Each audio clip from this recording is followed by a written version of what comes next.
We are live to YouTube.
We're live on Shaw.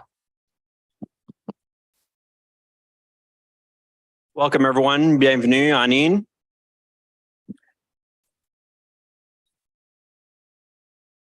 Welcome everyone. I'd like to introduce, before the meeting gets started, our Mayor for the Day winner, Cassiana Sum, and she will lead us into the meeting this evening.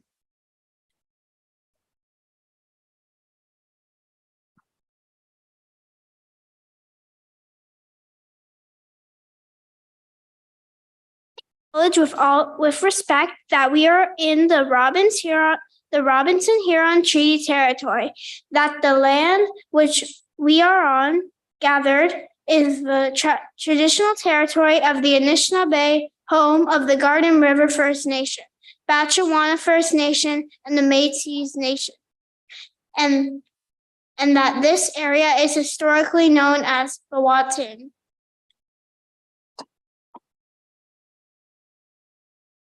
Madam Clerk. I have a motion by Councillors Spina and Councillor Gardy is not here. Caputo, resolve that the minutes of regular council meeting of May 29, 2023 be approved. All in favor? Carried. Under agenda item 4, declarations of pecuniary interest, Mayor Shoemaker has declared with respect to the planning matter at 352, 360 Northern Avenue and 31 Old Garden River Road as the applicant is a client of the law firm. And Councillor Dufour has declared with the planning application at 1692 Peoples Road as he is an employee of the applicant. Are there any other declarations of pecuniary interest? Under agenda item 5, I've got a motion by Councillors Spina and Caputo.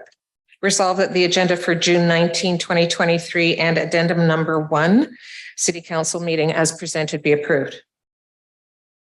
All in favor? Carried.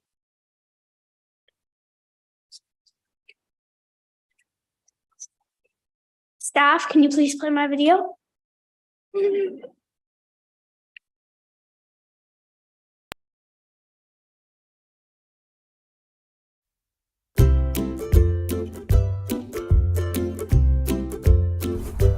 is Sault Ste. Marie, the best city on earth and where I want to be mayor. This city is great and I want to show you why. Before we start the tour, here's a few cool things about Sault Ste. Marie. It's a bordering city to the United States. There's a lot of fun things to do here, and Indigenous play a big role. Welcome to Bellevue Park. This is one of my favorite things about the city. Me and my family come here all the time to walk, play at the playground, ride our bikes, and feed the ducks because this is right near the waterfront. If I was mayor for the day, one thing I do is keep improving the playground equipment. This is why I love Bellevue Park. Another thing I love about Bellevue Park is the splash pad. It was just recently added and me and my family come here all the time to play. Another thing I love about Sault Ste. Marie is the marina. I love going paddleboarding here with my family and it's just so beautiful to look at. Our city is so beautiful, we've had Hallmark movies filmed here. This is the Sault Ste. Marie Museum. I love it here, and I love going here. And one thing I do as mayor is make sure everyone knows about how cool this museum is.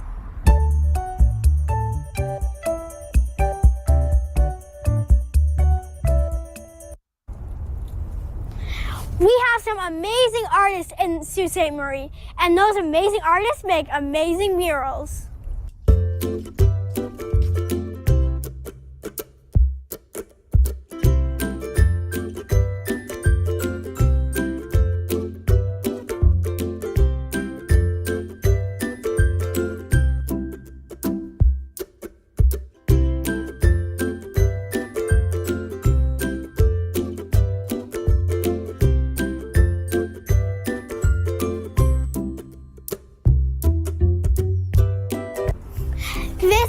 beautiful mural that represents the indigenous in our area.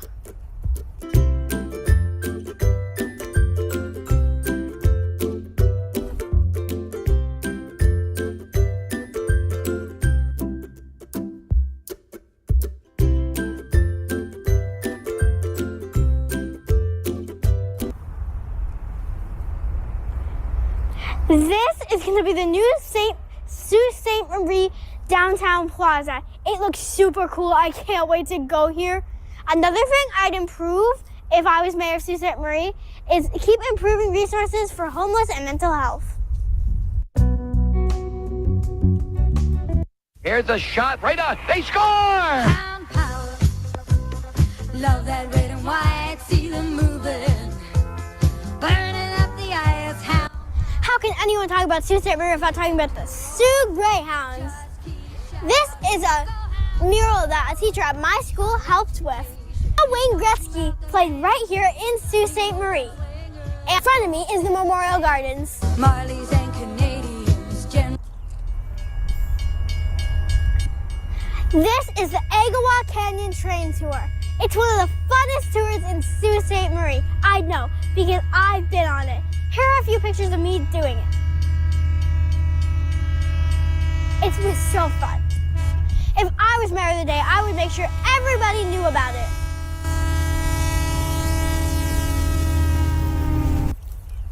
This is Batchewana First Nation, Whitefish Island. Me and my family love coming down here to feed the birds and take walks. This is the Sault Ste. Marie Public Library, and that is the art gallery of Algoma. I've taken art classes there. It's amazing. Oh my God. Okay. I can't show you Sault Ste. Marie without showing you the Bush Plane. It's an amazing museum, and it's right near my house. And right here is the Hub Trail, which takes you all around Sault Ste. Marie. Okay, now that I'm done my tour, I showed you around the city and said what I want to do if I was mayor for the day. I guess I'll head up to my office and start working for you. Oh, by the way, which parking spot is mine? I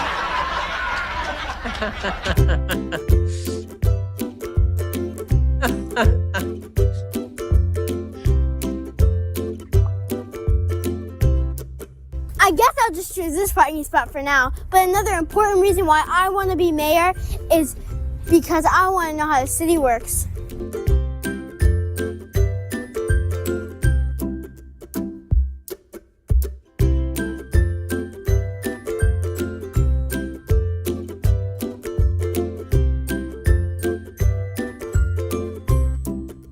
Do you know that there are natural ways to overcome ADHD? Thank you for having me as your mayor for the day.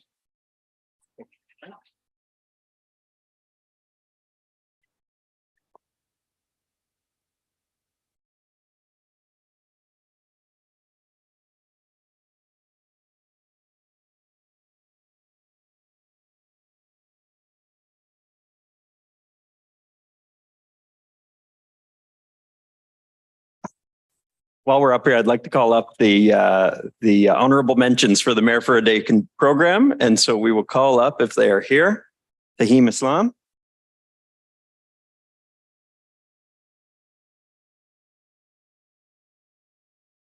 Millie McDonald,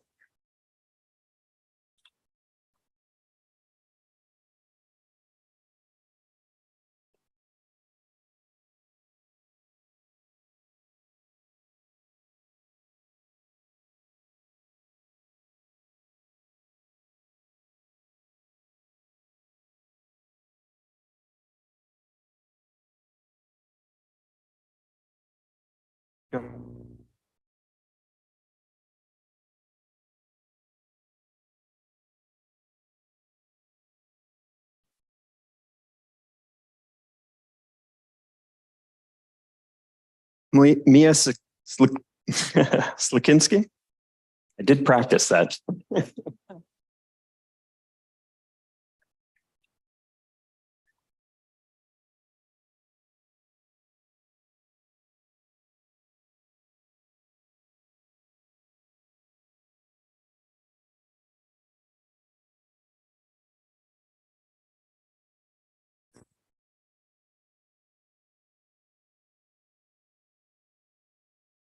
Nina Luitel.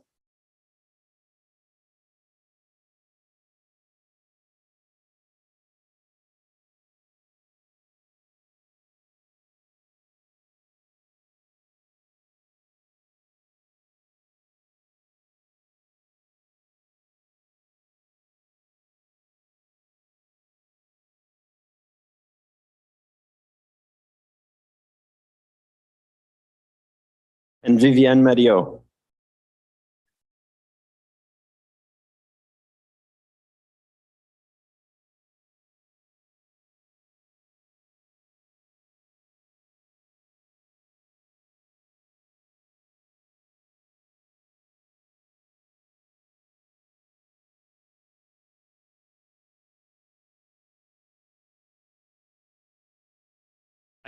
I think we can give an honorable mention to Adeline as well, which is Cassiana's sister. Okay, council, with the official business out of the way, let's get down to the agenda. Today we have OLG with us and Esther Zdolek, who is presenting on behalf of OLG our annual contributions we received from the OLG slots. Esther? Let me say while you're getting set up there, Esther, I'm extremely pleased to see a vice president from the OLG placed here in Sault Ste. Marie. Anyone that knows anything about my past time on council knows that I've pushed for that, and it's great to have you with us. I hope many more of your colleagues join us. I'm glad you pushed for it, Mr. Mayor. Thank you. It's great to be here. I am Esther Zdolek, Senior Vice President, People and Culture at OLG, and I'd like to begin by recognizing and thanking Mayor Shoemaker, members of council, and city staff for inviting OLG here today. Sault Ste. Marie is a great city with amazing people and a real sense of community, and I am thrilled to be living here once again and to be working for an organization with such deep roots in this city. For over 30 years, OLG has been a proud part of Sault Ste. Marie's success story. And we continue to support this success by creating great local jobs, partnering with local organizations and businesses, and sponsoring community projects and events. Since the casino first opened here in 1999, the city has also received close to $34 million from OLG as a gaming host community, money it has invested to make this community a better place to live. This includes making capital improvements and repairs, as well as lowering the municipal tax levy to reduce property taxes for Saultites, including me. I am so pleased to be joined by a few of my fellow OLGers and our partners at Gateway Casino Sault Ste. Marie to celebrate the great partnership we have with the city. At OLG, we play for Ontario, and we believe that when we play together, we win together. I can say on behalf of all OLGers, we're proud to be part of Sault Ste. Marie, and we're proud of the role we've played in strengthening this great community. And now it is my pleasure to present this check for close to $1.5 million to the city of Sault Ste. Marie. This represents the amount the Sioux received as a host community from April 1st, 2022 to March 31st, 2023.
Council, next we've got a update from Algoma Steel on their significant capital investments that they're making in Sault Ste. Marie. Before we begin, I'm sure they will mention, I'd like to offer my condolences to the family of the individual who unfortunately lost his life last week on site. And we hope that his family has all the support and love that they need in this difficult time.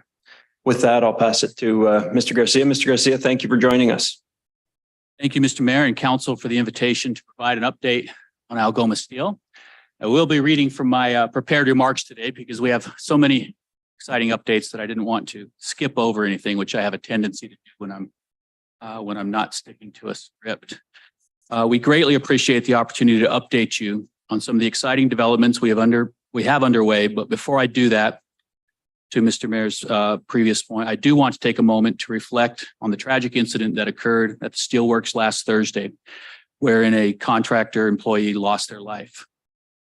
Safety and well-being of all workers at Algoma Steel is our first priority. Safety is one of our core values, and it is never taken for granted.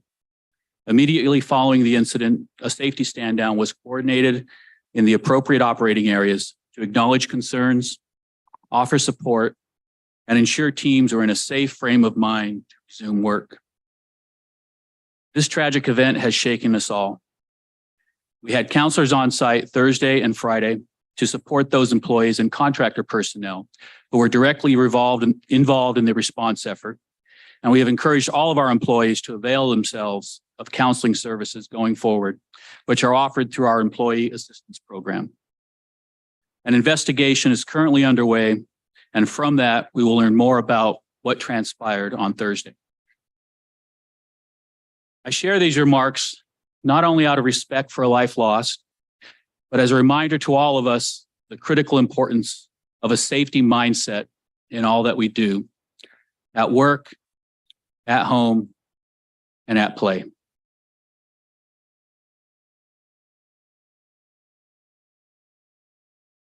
And with that, I'd like to begin with a short introductory video that provides a high-level overview of our electric arc furnace. No doubt not as well put together as Cassiana's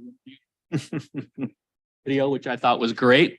But this gives you an overview of our project.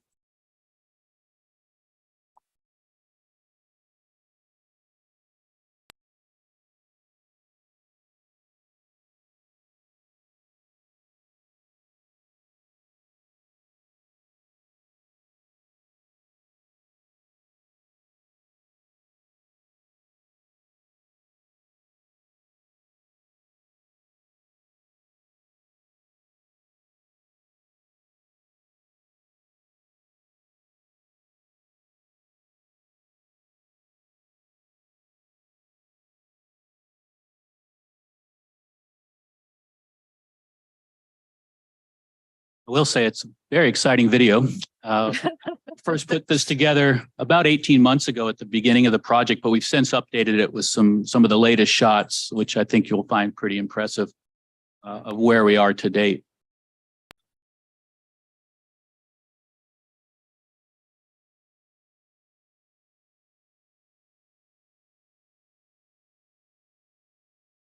This will be on our public website after this.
Yeah, perhaps Mr. Garcia, you could proceed with your remarks, and if we get the video working, we'll interrupt the remarks. Okay, happy to do so. I'll have to change the first line of the script because it now should read, as you didn't see by the video, construction is well underway. Foundation work has started on the fume treatment plants. One of two utility buildings is 95% complete, and erection of the melt shop building, not shown here, is well advanced. Oh, it actually is shown here. So the erection of the melt shop building is well advanced. The melt shop building alone measures nearly 25,000 square feet and stands 160 feet tall. It is fast becoming the newest landmark on the Sioux skyline. It will house both electric arc furnaces, 2 4-story utility buildings, and a fully automated scrap yard in a second building alongside. We recently took delivery of 4 massive 120-ton crane girders manufactured with Algoma Steel plate, and our building contractor, the Walters Group, has engaged local fabricator SIS Manufacturing to fabricate the structural beams and the remaining girders. Turning to some of the local impact of the project. To date, we have 47 local businesses working on the project, the likes of George Stone & Son, Howard Avery Construction, Lafarge, and Rainoni Construction. With a local project spend of more than $47 million infused into the local economy as of the end of 2022. An updated total will be available later this week when our fourth quarter earnings release is announced. We expect to create upwards of 500 construction jobs over the course of the project. On the project, we have pulled permits valued at $150 million so far, the latest of which was for the 2 fume treatment plants. Turning to some of the environmental controls on the project, the fume treatment plants pull the air from the steelmaking process into the bag houses, where particulate matter is filtered out and deposited into a dedicated dust silo. And from there, the dust will be transported off-site for safe disposal and/or recycling. Other environmental controls incorporated into the facility design include a dedicated water treatment plant that will conserve water by recycling non-contact water from the process, extracting the heat and recirculating the cooled water back into the furnaces.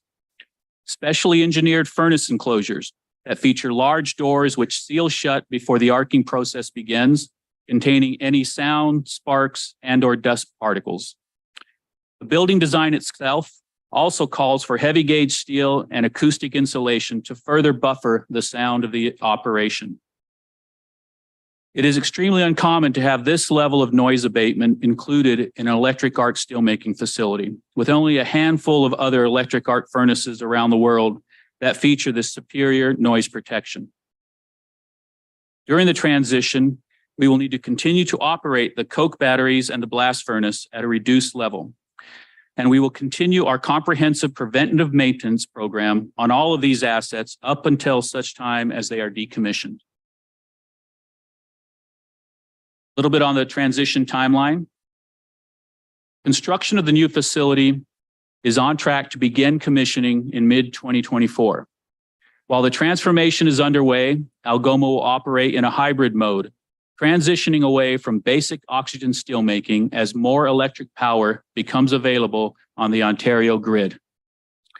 We plan to shut down the first coke battery in late 2024, and sometime after 2026, we expect to complete the transition and operate at 100% electric arc steelmaking capacity. At this time, we will shut down our blast furnace and our remaining coke batteries. While the electric arc facility comes with new job opportunities, there will be an overall net reduction in staffing requirements at the company once the transition is complete. In keeping with our core values of integrity and caring, we have notified those employees who will be impacted or could be impacted by the transition, and we are starting to talk with these individuals about options and career pathways. There will always be a demand for certain skilled trades, and where apprenticeships and upskilling make sense, we will make that investment in our people. Moving to some of the benefits and opportunities of the project. Not only do we make excellent steel at Algoma, but we hold a unique market position as Canada's only discrete plate producer and heat treat producer. With the EAF project, we are primed to be the first integrated steel producer in North America to fully transition to electric arc steel making and completely shut down legacy blast furnace and coke making operations. Our EAF transition is the largest industrial carbon reduction project in Canada right now, targeting a reduction of up to 3 million tons. That's a 70% reduction in our greenhouse gas emissions. And when paired with Ontario's power grid, which is over 90% carbon free, we will position Algoma and Sault Ste. Marie as one of the leading producers of green steel in North America. So let's talk about some more exciting developments at the company. Our plate mill modernization project. We are now in the second and final phase of this project. The first phase of this $135 million project is complete, and we have achieved the quality enhancements that we were seeking. The second phase will increase the mill's productivity and is currently underway, targeted for completion at the end of this fiscal year. Overall, the plate mill modernization project is designed to deliver improved surface and flatness qualities to the steel plate, increase high strength capability, and an expanded product offering, as well as direct ship capability through the mill. In summary, more reliable production with increased capacity from roughly 350,000 tons of plate per year to 700,000 tons of plate per year. More than, double our current capacity. And a great step forward for Algoma Steel and our position as the premier plate producer in Canada. Finally, March 31st, 2023 marked the close of our first full year as a publicly traded company, a return to public markets listed on both the TSX and NASDAQ.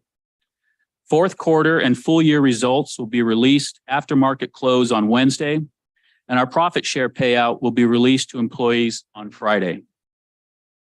We continue to recruit skilled tradespeople to support this demand. We currently have 43 apprentices in training across 7 different skilled trades. And we are actively looking to bring more qualified journeymen and women to our community. We are also pleased to welcome 98 local summer students to the Algoma team this summer. It's also my pleasure to introduce a few new additions to our executive team at the company. We welcome them and their families to our community. You can see in green up there, Ms. Danielle Baker. She joined us as Chief Human Resources Officer in March. She comes from North Bay, so I think that she's excited about moving to the big city. And Mr. Mike Panzeri joined us this month as our Senior Vice President of Production. Mike has spent a long career in the steel industry, running all methods of steel production from blast furnaces to electric arc furnaces. We're excited to have him on the team. This past year, we also rolled out our new purpose, which is building better lives and a greener future. Along with updating our mission and values, we were so excited about this new focus that we wrapped a city bus in this new mission statement or purpose statement. And we hope to have pictures as soon as the bus wrapped and we see it running around this great city of Sault Ste. Marie. So in closing, 2,800 employees at Algoma Steel get up every day, excited to deliver on our purpose, and we hope that the city is equally excited about the direction we are going. We are sponsoring a number of community events this summer and hope to see you there. These include Algoma Steel Buskerville at Rotary Fest,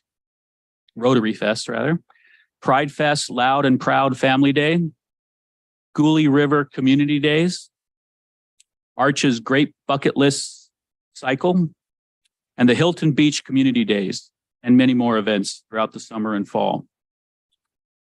And I'm also pleased to invite you, Mr. Mayor and Council, to come for a tour this fall to see how our construction on our electric arc facility is progressing and to meet our project team. Thank you, sir. Thank you, Mr. Garcia. Council, are there any questions for Algoma Steel on their presentation? Seeing none, Mr. Garcia, thank you. It's an exciting project, or projects, I should say, that you've got on the go. And we look forward not just to the investment in our community, but in the obvious benefits that are going to come from that investment with the reduction in greenhouse gases, and especially the commitment to placing anyone who might otherwise be displaced by the changes at Algoma Steel. So thank you for your commitment to that. And if there are questions, Council, I know that Algoma's been responsive when I've reached out to them in the past, so I know they will continue to be so going forward. Thank you, Mr. Chris. Thank you, Mr. Mayor. Oh, we're going to try the video.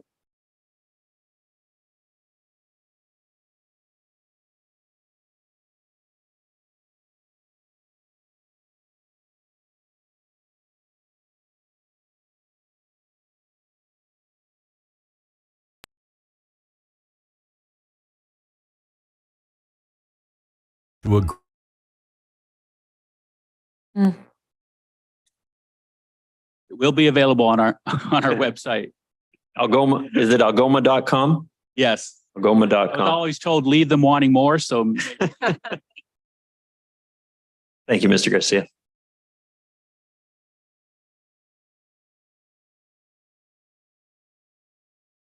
Madam Clerk.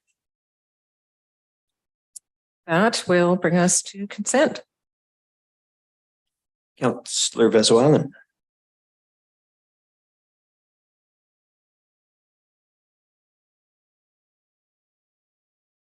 There we go. Good. Okay. Thank you. I just have 3 items. I'll start with 7.12, the Mill Market lease. Through to you, Mayor, to Mr. Vare. Tom, it says that the Mill Market is responsible for all utilities and operational expenses. Can you please give us an outline of the operational expenses? Typically with a business lease, the owner is responsible for things like if the roof is in disrepair, the outer parts. So could you please give us an overview of what exactly the Mill Market Board will be responsible for in terms of expenses? Yes, through you, Mr. Mayor, to Councillor Vezoalan. So the market will be responsible for, as you said, all the utility costs, the electricity, the water, power, cleaning of the market as well. Obviously, they have the salary of the mill market manager that they will be maintaining and keeping the building in good repair for regular operations. The city would be responsible for any of the major components of the building, roof, et cetera, that would be needing repair in the future. But with the renovations that we have ongoing right now, we certainly think that's will be in good shape and the building will last us for a long time to come. In terms of snow removal, will that be the city responsibility or will that be the Mill Market's responsibility for snow removal? Through you, Mr. Mayor, to Councillor Vezoalan, the market would be responsible for the snow removal of their parking lot. Okay. Thank you. That's all I wanted to clarify. And it's exciting that this is moving along. Looking forward to having them downtown. Thanks, Tom. Anyone else on 7.12? Seeing none, Councillor Vezoalan. 7.14, Atomica. And I see that they're in attendance. So probably the best person to answer would be Mr. Dedes. That's okay. Welcome to Council, Mr. Dedes. Come, if you can join us at the delegation mic. Thank you, John. John, your ask is for $137,276. Could you share with us what your annual budget is for the operations?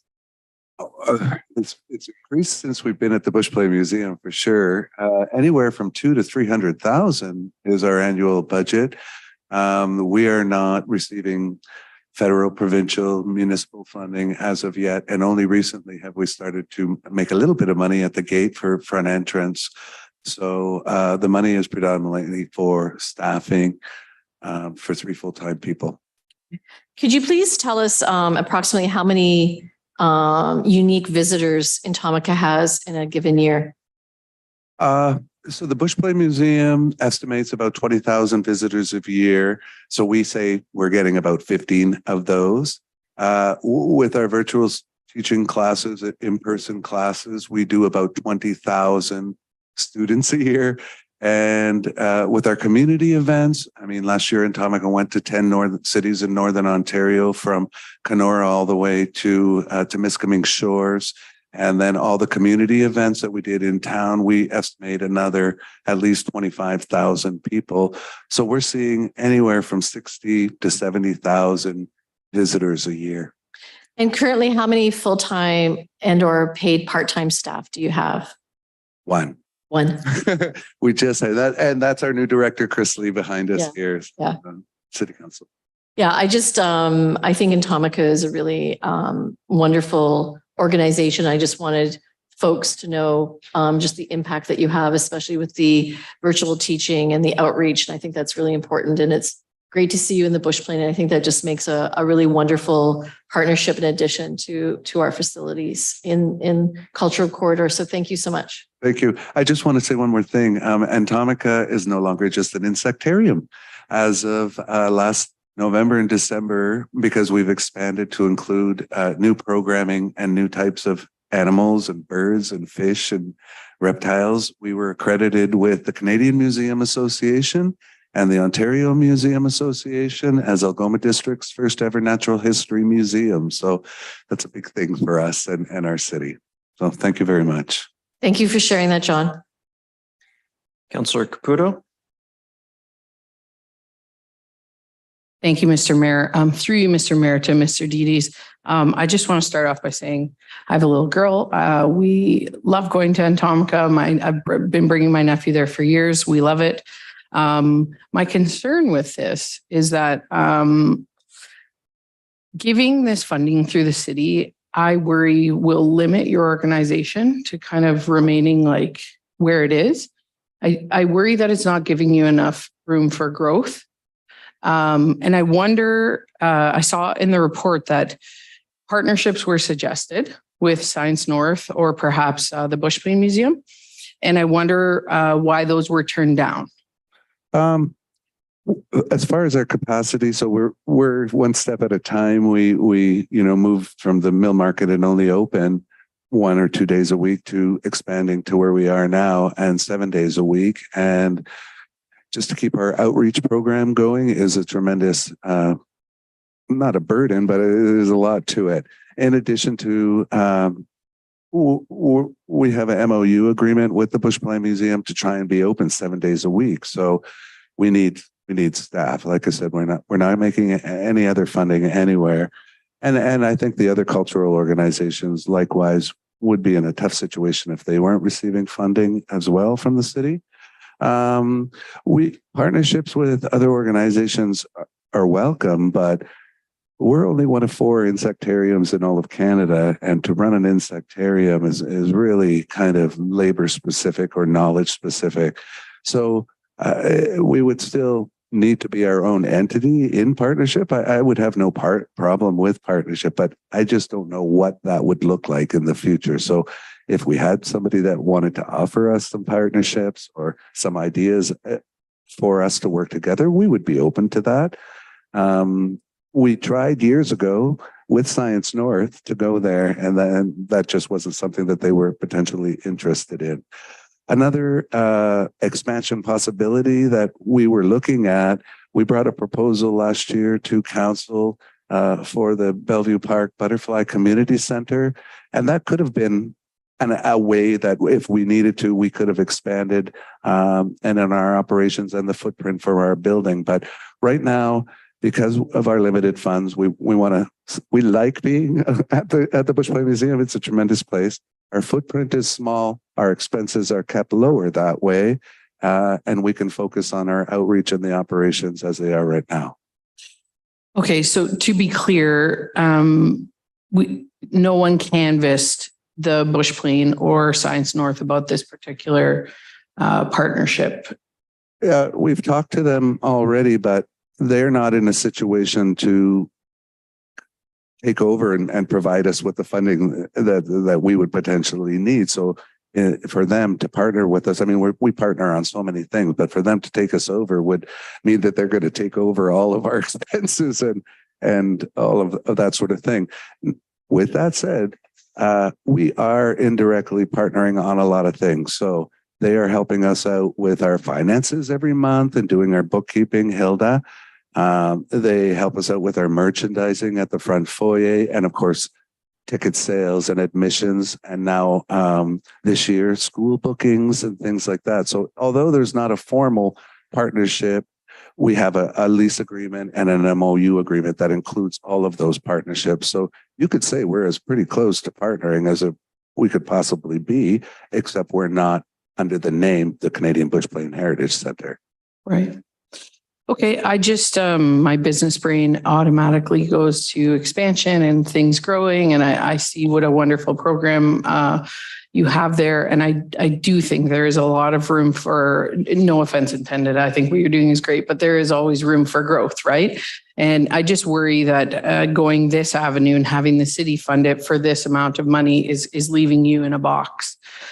But if you don't, do you feel that way? I don't feel that way. Okay. In fact, I think that this would be a huge help in allowing us to hire people and potentially look at expansion abilities in the future. I mean, we're being booked like crazy. Mm-hmm. School bookings, community bookings, media outreach, television.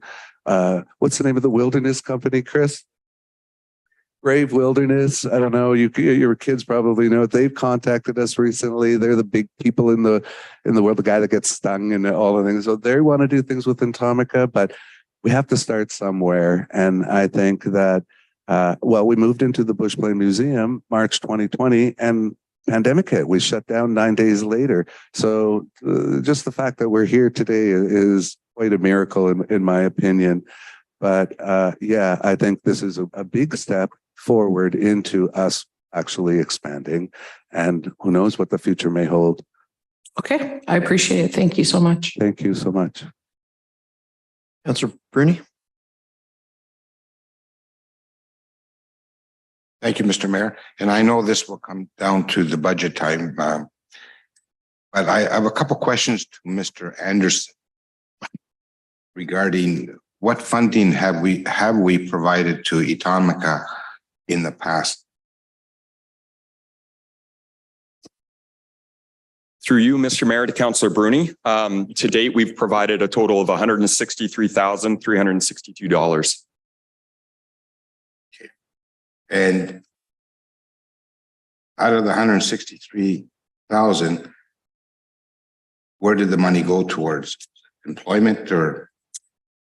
Yes. So in 2017, we provided $78,000. 60,000 went to a full-time employee, and the remainder was 18K at the time listed for rent at the Bush Plain, which I believe was restructured afterwards. And in 2019, $85,362 was provided to assist with leveraging funding for NOHFC interns, as well as part-time staff and also including some new insects. And to the presenter, requesting this money, if you don't receive it, what happens? Can I be really blunt? I think we'll shut down. Obviously, yeah, be as blunt as possible. Yeah. Years ago, the previous mayor, Provenzano, asked us to look at finding streams of federal and provincial funding, as do all the other museums and cultural organizations receive. Those revenue streams don't exist anymore, that you could receive continual annual funding. So we're no different than those organizations, but we've been struggling to survive. So it's difficult. We would have to shut down. We would really need to rely on the funding, stay open. Has there been any contact with Terry Sheehan or Ross Romano at all? Yes, on several occasions, and they've given us some advice, and we've followed those advice trails. And most of their advice is to seek grant opportunities, and we do that all the time, and we will continue to do that. We will have to continue to do that. But a lot of the grants that are available, they want you to do new things. There are no grants available for just basic operations and staffing. And likewise, the funding that's available for the provinces and federally, again, they're for modernization, improvement, enhancement, those sorts of things, not for just operations and for staff. Okay, well, thank you. Thank you, Mr. Thank you, Councillor Dufour. Councillor Bruni. Next on to Councillor Dufour. Thanks, Mr. Mayor. Councillor Bruni alluded to some of my previous questions. Mr. Didi's, maybe would you be willing to elaborate a little bit more on what some of those federal and provincial funding streams might have been and where some roadblocks occurred? Yeah, so Community Recovery Fund, Community Resilient Fund, Trillium Fund. We receive NOHFC through the internship program and Canada Summer Jobs, but we can only hire people and keep them hired for the most a year. So we are losing all of our staff every year and have done so for 9 years. Atomica is coming up to 10-year anniversary next June. So that's a big thing, but there's no succession whatsoever because we're losing all of our staff. So we lose them and then we have to start at square one. Not only can those people will not qualify ever again to be able to go on those particular types of grants. So that's a tough go when we're losing everybody every year. I would say that of the 50%, we get about 40 or 50% at the most of all the grant applications. For example, we filled out a Trillium grant this year for the Community Resilient Fund. We got a phone call after we received our rejection letter saying, you did absolutely nothing wrong. In fact, your proposal made it to the very top. Unfortunately, we can't fund everybody. So it was a question of eeny, meeny, miny, mo. And unfortunately, you weren't mo. And so things like that are really heartbreaking. But again, the fund is for temporary staffing and for temporary new ideas, not for operations and regular staffing. So is it safe to say that core municipal funding for your basic operations could potentially allow you to leverage more federal and provincial funding? Oh, yes, I should have said that. Absolutely. Many of those grants require you to have a certain operation fund and a certain amount of income to come in the first place, or you don't even qualify. So absolutely, it would certainly do that. Mr. Mayor, I expect that since this is being referred to budget, that Mr. Didi's will be back presenting along with other outside agencies come December. We could probably arrange for that, Mr. CAO. Mr. Didi's, when you come back and we actually have the budget decision in front of us, do you think you would be able to bring us maybe some other examples of other Northern Ontario museums that also receive municipal funding and give us kind of your pitch on how that has enabled them to secure more provincial and federal grants? Yes, but I could do that in Sault Ste. Marie. I could include the museums and the organizations in this city to do that as well. Absolutely. Okay. Thanks. That's all. Thanks, Councillor Dufour. Councillor Scott. Thank you, Mr. Mayor. I just have a couple of questions, if you don't mind answering. My first question is, you mentioned or it's mentioned rather in the report that one of the revenue streams is, as of March 2023, you're receiving revenue from admission at the Bush Plain. Are you able to elaborate roughly how that works out or what percentage or how much? We make $1 per child and $2 per adult. So at the very end, that's not included in the regular admissions. So the visitors have to specify that they want to come to Atomica, and they can purchase what they call a wilderness pass. But there's no way of policing that. So people aren't staffed, and we don't know if they've actually paid or not. But what we don't do is ask if they paid, and if they haven't paid, we don't ask them to leave and to come back. So I think at the very, very most, we're looking at maybe $20,000 in revenue from admissions at the front gate, which is really minimal. Well, that actually answers my next question. Given that, I actually don't have any other follow-up questions. So thank you very much. You're welcome. Thank you, Councillor Scott. Councillor Spina. Thank you, Mr. Mayor. Councillor Dufour and Mr. Dedes actually answered most of my questions. I just want to follow up.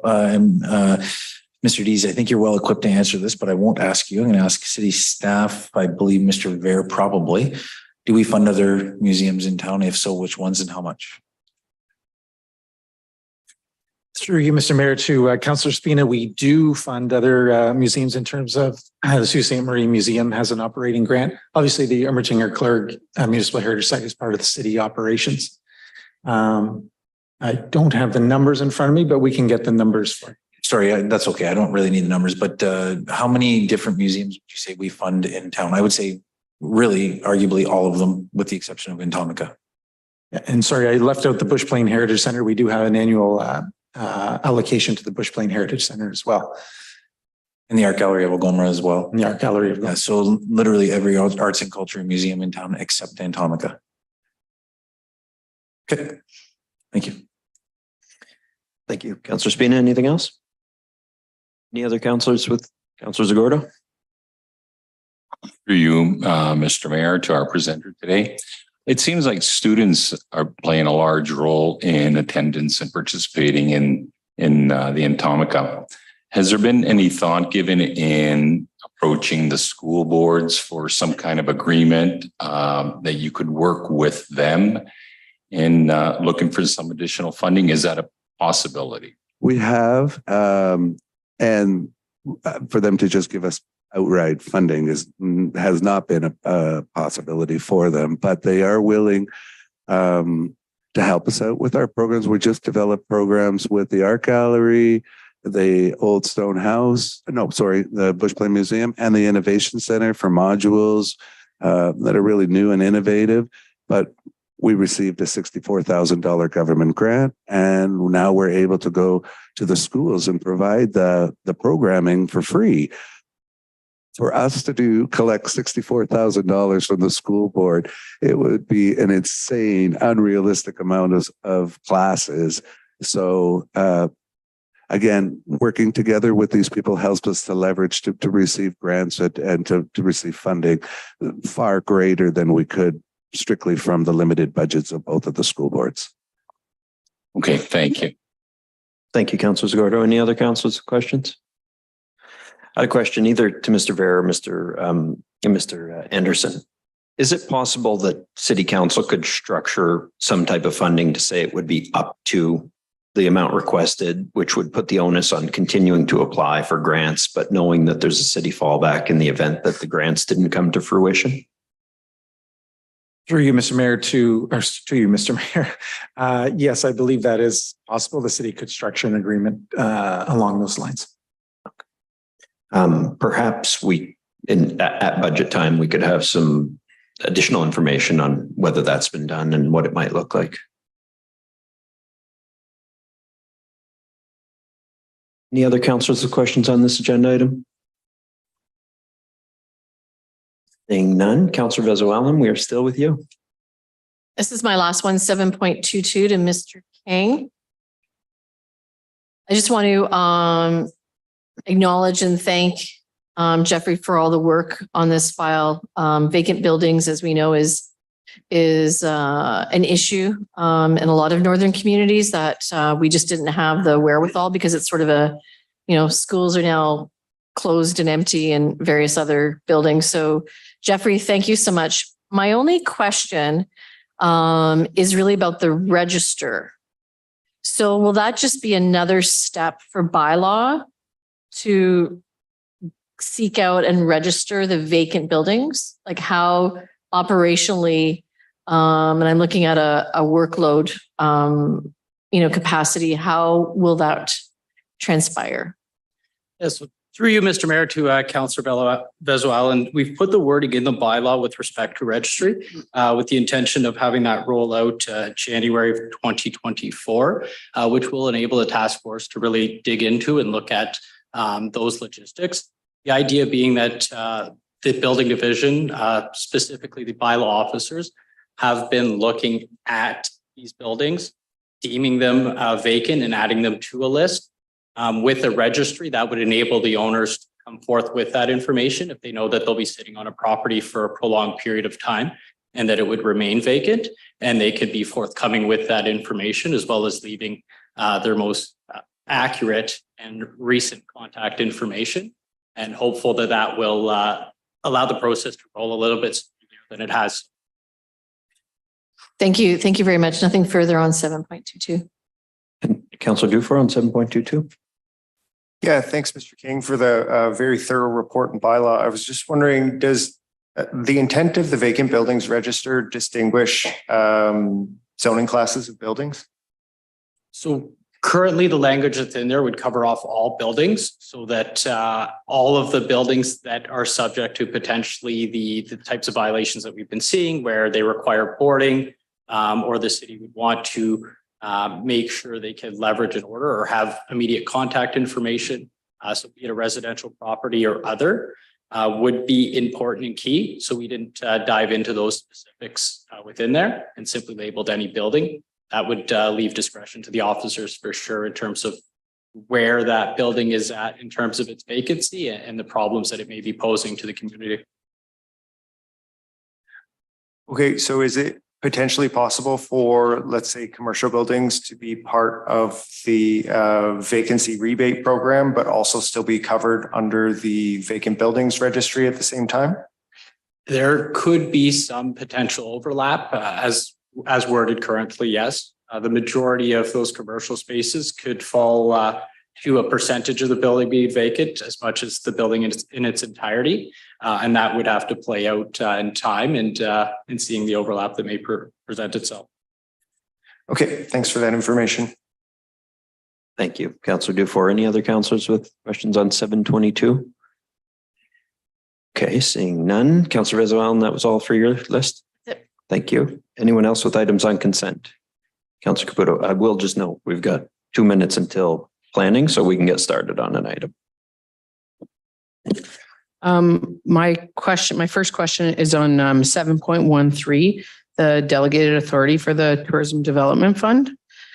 I guess through you to Mr. Anderson. Hello again. Mr. Anderson, I'm just wondering about how many times, through the report, it says that essentially the time from application to receiving funding is about 90 days. Is the problem that you're trying to rectify that you want it to be a shorter time period? Through you, Mr. Mayor, to Councillor Caputo. Yes, so I should clarify that the entire process, the 90 days, stems from the time of application to approval of the funding, not necessarily the release of the funding. So that's one of the aspects that we're trying to address to tighten up the timelines with respect to the agreements. And the secondary item is that quite a few of the applications are low dollar value. So out of the 33 applications that we've had to date, 25 of which are $10,000 and below. And out of those 25, the average dollar value is about $5,800. So, Mr. Anderson, the issue that I see with this is that I think that bypassing council gives media picks up on our council agendas. So it does give some sort of free advertising to applicants. And it also gives constituents a feeling like they're getting, a say in where this money goes. I don't necessarily have an issue with maybe seeing an approval limit that is maybe less than $10,000, but I think going up to that 50,000 and then 120,000 or to 125 threshold is kind of where I see a bit of an issue. So I wonder if anybody would be agreeable to maybe making an amendment to this. To do what specifically, Councillor? Sorry. Yeah. To allow an approval limit of less than $10,000 with the delegated authority. So that's a motion moved by Councillor Caputo, seconded by Councillor Scott. So we can have discussion on that. before we get to that, we're going to interrupt this programming to bring you planning applications. This should be the last council meeting where we have to do this because we're starting with planning, starting in July, provided the bylaws pass tonight. So that will bring us, Madam Clerk, to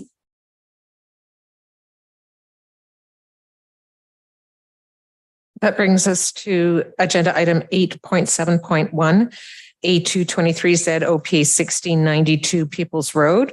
Councillor Dufour has declared a conflict. There's a motion by Councillor Spina and Gardy, resolved that the report of the junior planner dated June 19, 2023 concerning application A223ZOP be received, and that council approve this application subject to the following provisions. 1, approve official plan amendment number 246 by way of a notwithstanding clause to section 2.3.6 to permit a carpentry contractor's yard. 2, rezone the subject property from rural aggregate extraction zone to rural aggregate extraction zone with a special exception to permit, in addition to the uses currently permitted in an REX zone, a carpentry contractor's yard subject to the following provisions. A, reduce the required interior south side yard setback from 30 meters to 2 meters for the existing scale house only. B, reduce the required interior side yard setbacks from 30 meters to 5 meters. C, reduce the required front yard setback from 30 meters to 25 meters and permit outdoor storage and accessory use freight containers on the subject property, subject to the provision that they not encroach onto the required front or the required side yards. And 3, to deem the subject property as an area of site plan control, and that the legal department be requested to prepare the necessary bylaws to effect the same. Thank you, Madam Clerk. And we've got John and Luke Barbin here to speak on behalf of the application. Before we get to any questions, I'll ask our Director of Planning to give us a brief synopsis of what is being requested here today. Thank you, Mr. Mayor. The subject property is on the east side of Peoples Road. It's about 1.5 kilometers north of 4th Line. It's actually at the a T intersection of 5th Line. The parcel is a former wrecking yard or a automobile salvage yard. Over the last little bit, most of the cars have been cleared, and it is also surrounded by a number of active pits. The applicants do wish to relocate their carpentry contractor's yard to the front portion of the property, and then in the future, they may wish to open up an aggregate pit in the rear portion. The recommendation is to approve, and John and Luke Barbin are at the microphone should you have any questions. Council? Okay. Seeing no questions, I will call a vote on the matter. All in favor? Motion carries. Congratulations. Thank you. Thank you. Thank you. I'm in conflict on the next item, Madam Clerk, so I'm going to excuse myself.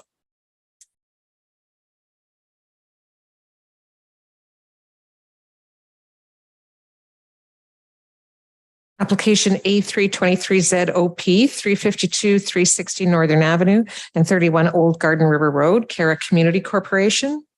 I have a motion by Councillors Spina and Scott, resolved that the report of the junior planner dated June 19, 2023 concerning rezoning application A323ZOP be received, and that council approve official plan amendment 247 by way of a notwithstanding clause to policies R7 and C4 to permit up to 750 square meters of commercial development, including major office space upon subject property, rezone the subject area from high density residential zone with special exception to high density residential zone with a new special exception to permit, in addition to the uses already permitted in an R5 zone, up to 750 square meters of commercial space, subject to the following provisions. Permitted commercial uses include office uses, food services, personal services, retail trade, amusement and fitness facilities, arts, culture and heritage uses, bingo halls, accessory uses, and similar. The foregoing uses are subject to the same regulations as the proposed apartment building. B, reduce the required east interior side yard setback from 13.5 meters to 0 meters to accommodate an enclosed corridor between the proposed building and the existing building on the abutting property. C, reduce the combined number of required parking spaces from 185 to 101 spaces for the proposed 108 unit apartment building, the existing 4 unit multiple attached dwellings, the place of worship, and the commercial use of the property. D, provide a minimum of 9 barrier-free parking spaces. E, reduce the west exterior side yard setback from 13.5 meters to 4 meters. F, permit parking within the required front south and exterior west side yards. G, waive the need to provide a dedicated loading space as required by Section 6 of the zoning bylaw. And H, reduce the required landscaped open space from 33% to 29%. And the relevant bylaws are listed under item 12 of the agenda. I would point out there were 2 pieces of correspondence received that appeared on the addendum to the agenda. Thank you very much, Madam Clerk. I see Mr. Biasucci here to speak on behalf, as well as Mr. Brian Gordonier. Before we get to them, I'm going to invite the Director of Planning to give us a short summary of the application. Thank you, Mr. Acting Mayor. The subject property is located, it's on the northeast corner of Great Northern Road and Northern Avenue. It also has frontage on Old Garden River Road. The application proposes it's a 9-story apartment building up from previously approved 7 stories. And in this case, the new proposal includes, it's a mixed use building. So it includes up to 750 square meters of commercial space. There's still space at the back of the building for a chapel, which would replace the existing Holy Trinity Church. And I note the 9 stories above or 8 stories above the ground floor would have 108 dwelling units, 33 of which would be affordably priced, utilizing CMHC funding. The recommendation is to approve, and Mr. Biasucci is available should council have any questions. Thank you. Thank you very much, Mr. Tenazzo. Mr. Biasucci, did you want to make any comments in favor of the application? Acting Mayor, thank you. Esteemed councillors, members of staff. As usual, staff has done an amazing job. I don't want to screw it up.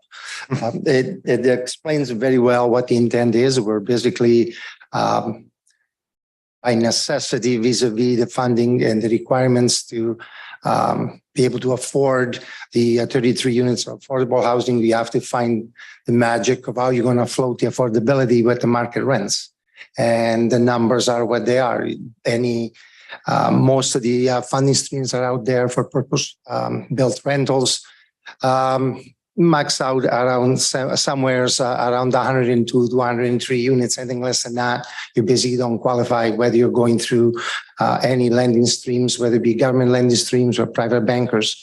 So you're pretty much have to face the fact that if you want to carry any affordable units, you have to find the magic to balance them with the market rents. So having said that, we've been at this now for 4 years or greater.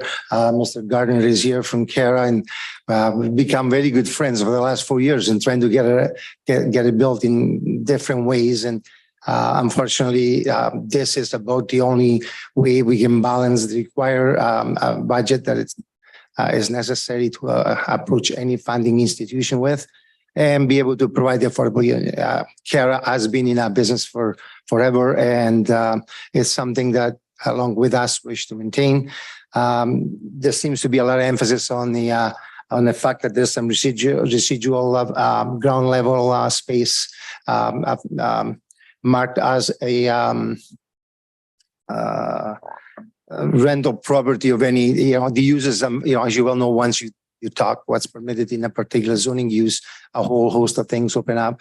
The intention is to basically comply with the Great Northern Road fabric, where the ground level does not have any residential units.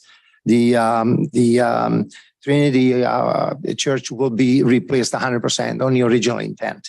Anything that was planned on the original project will remain. There will be a direct connection into the existing building as it was planned before. None of that has changed at all, but the building footprint had to gain to get to the 108 units.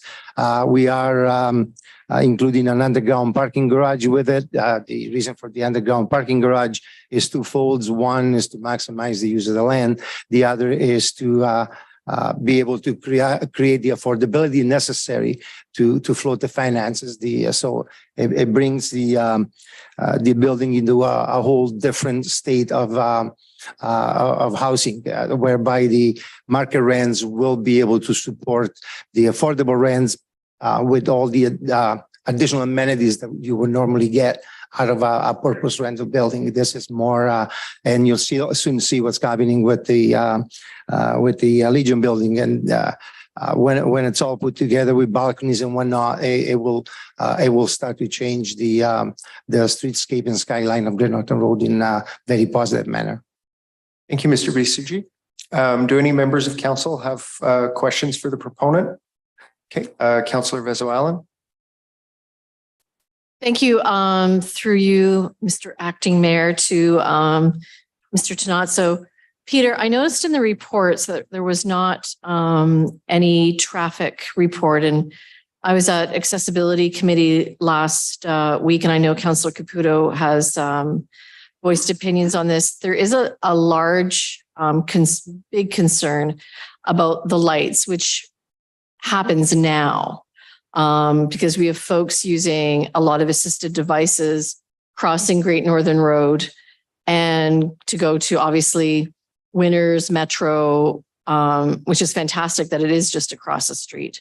However, I know that there's been a lot of discussion about that. And the other piece, and I'm putting my autism hat on here, is a lot of folks on the spectrum, as soon as they see that flashing walk, like the walk sign happens, they won't cross. So we need to have a longer walking highlighted sign before the flash starts. Like, I think that is really, really important. I think it's a health and safety, it's an accessibility. So my question is, how come there wasn't any sort of pedestrian traffic study done? Because I do agree that there less parking spots completely makes sense, because a lot of people will not have vehicles.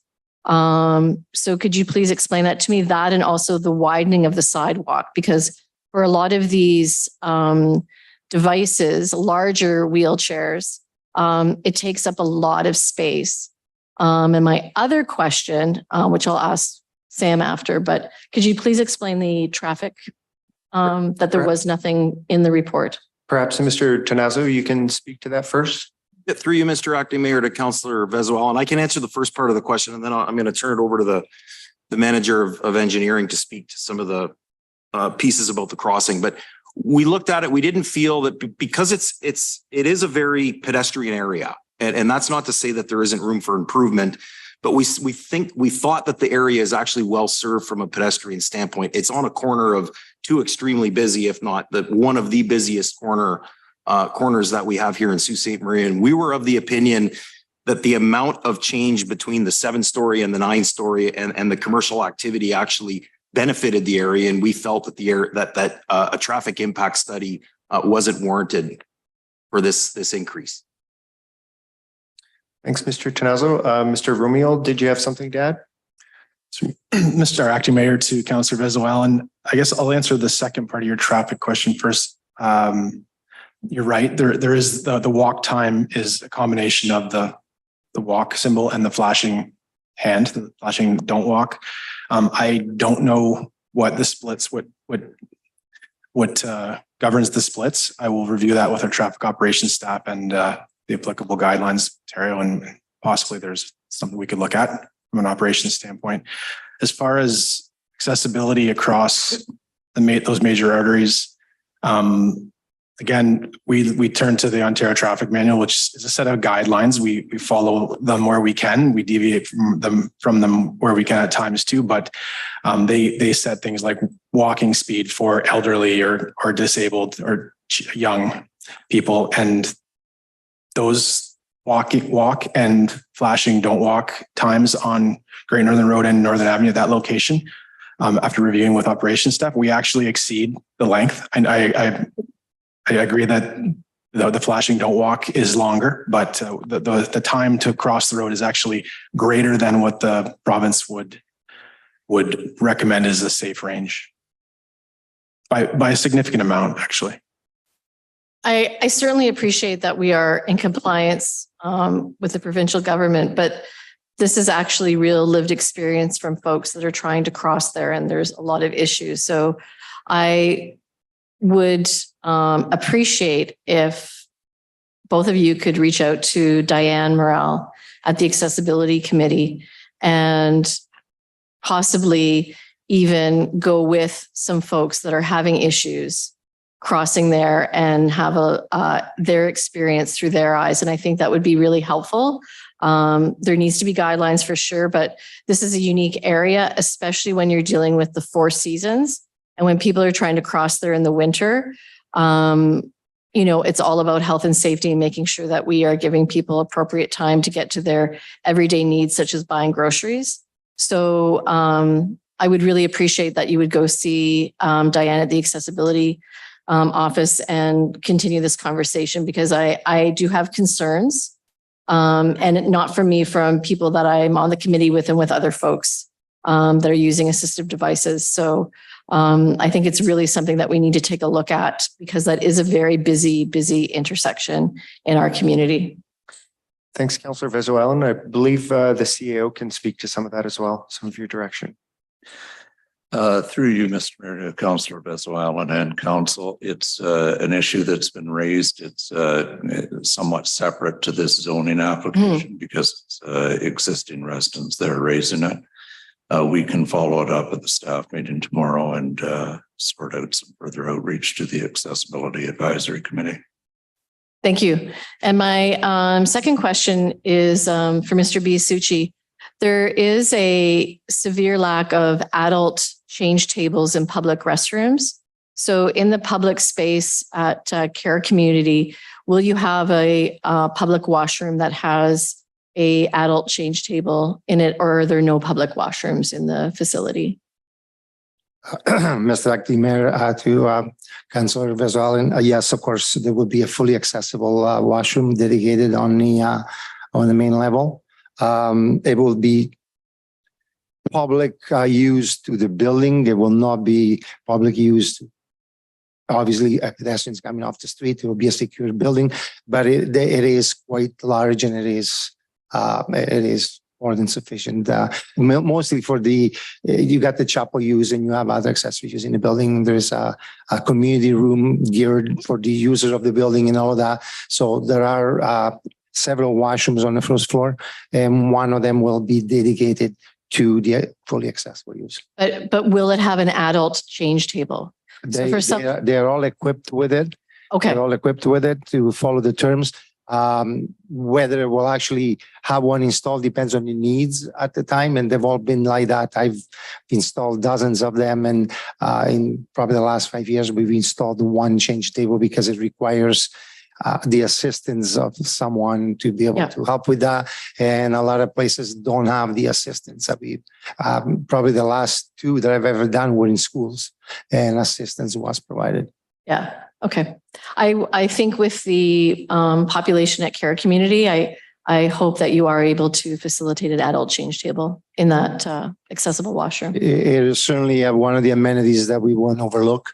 The whole function of the building with the rest of Cara, this is another building to a massive housing development that they have. So anything that we can improve here obviously will alleviate the rest. And one of the things that we hope is that the congregation will have a better place to gather. There is a gathering hall now, as we know, but having more space will certainly make the amenities more palatable, and we need that in order to support the income of the building. Yes.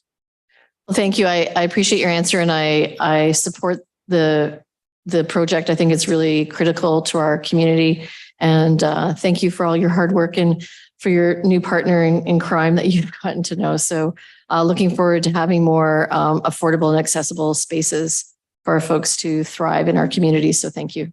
Appreciate the comment. Thank you very much, Councillor Vezoellen. Councillor Caputo, we'll go to you next. Thank you, Mr. Acting Mayor.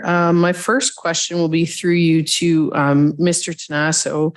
You made a comment to Councillor Vezoellen saying that there was no traffic study done because you saw benefits to the people in the area of having the extra units.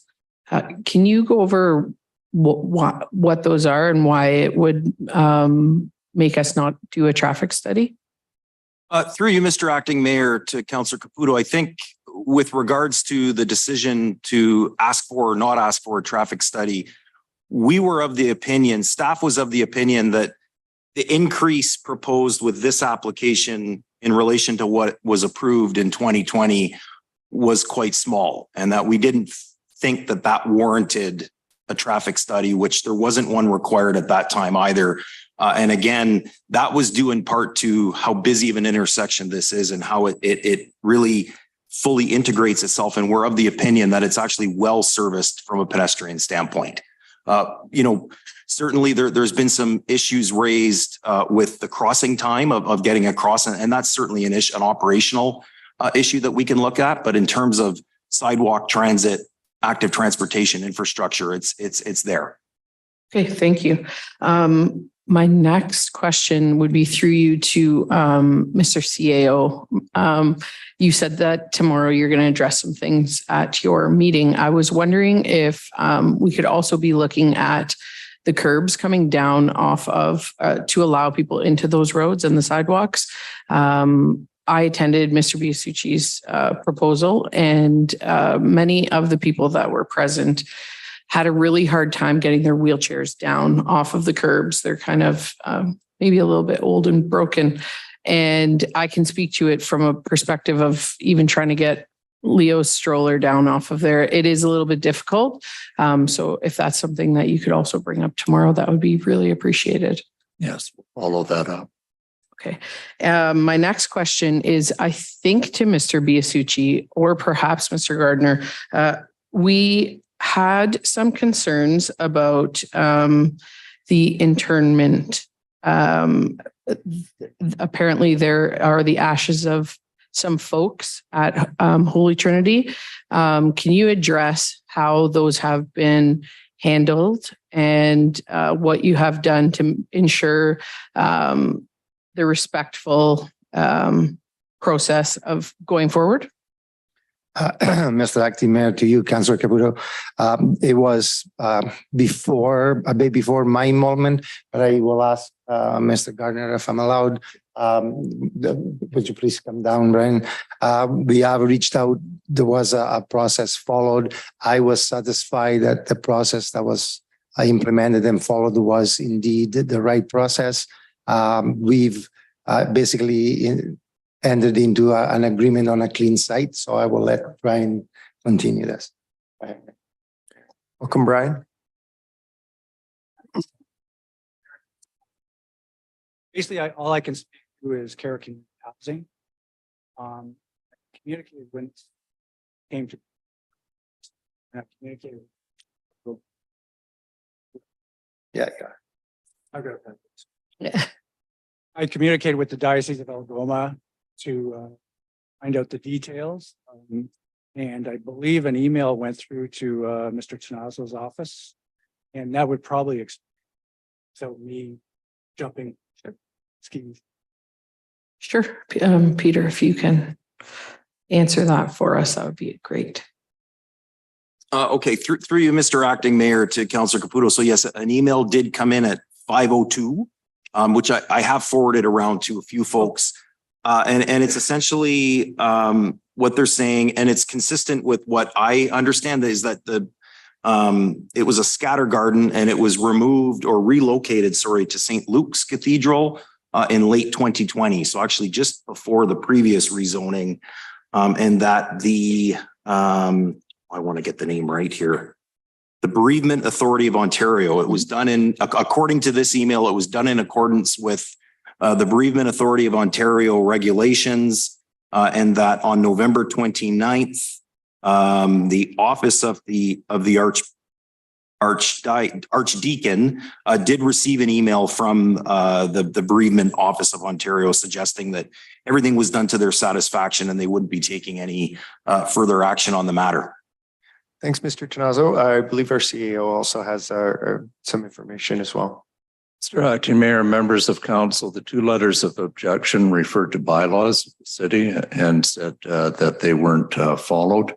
What they're referring to is the cemetery bylaw. That bylaw governs the operations of city-owned cemeteries. It would not be in effect in this case. And as Mr. Tenazzo points out, this is an issue with the Diocese and the Bereavement Authority of Ontario. That's the regulatory body.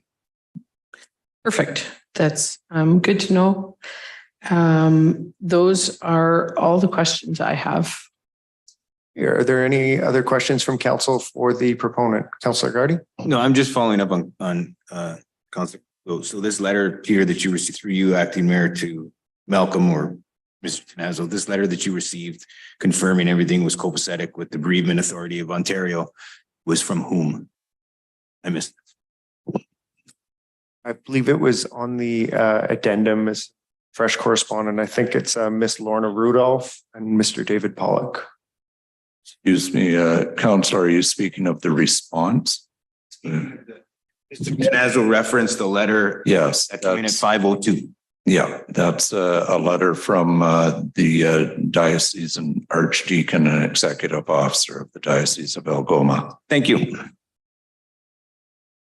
Are there any other questions from council for the proponent? Seeing none, is there anybody in the gallery who wishes to speak in opposition to the project? Okay, seeing none, happy to call the vote. All in favor? Passes unanimously. Congratulations on the great project, gentlemen. Wish you all the best. Thank you, acting mayor. Thank you, councilors, staff. Much appreciated. You will see a building go up soon. Ryan doesn't have any more patience to wait. Made it clear.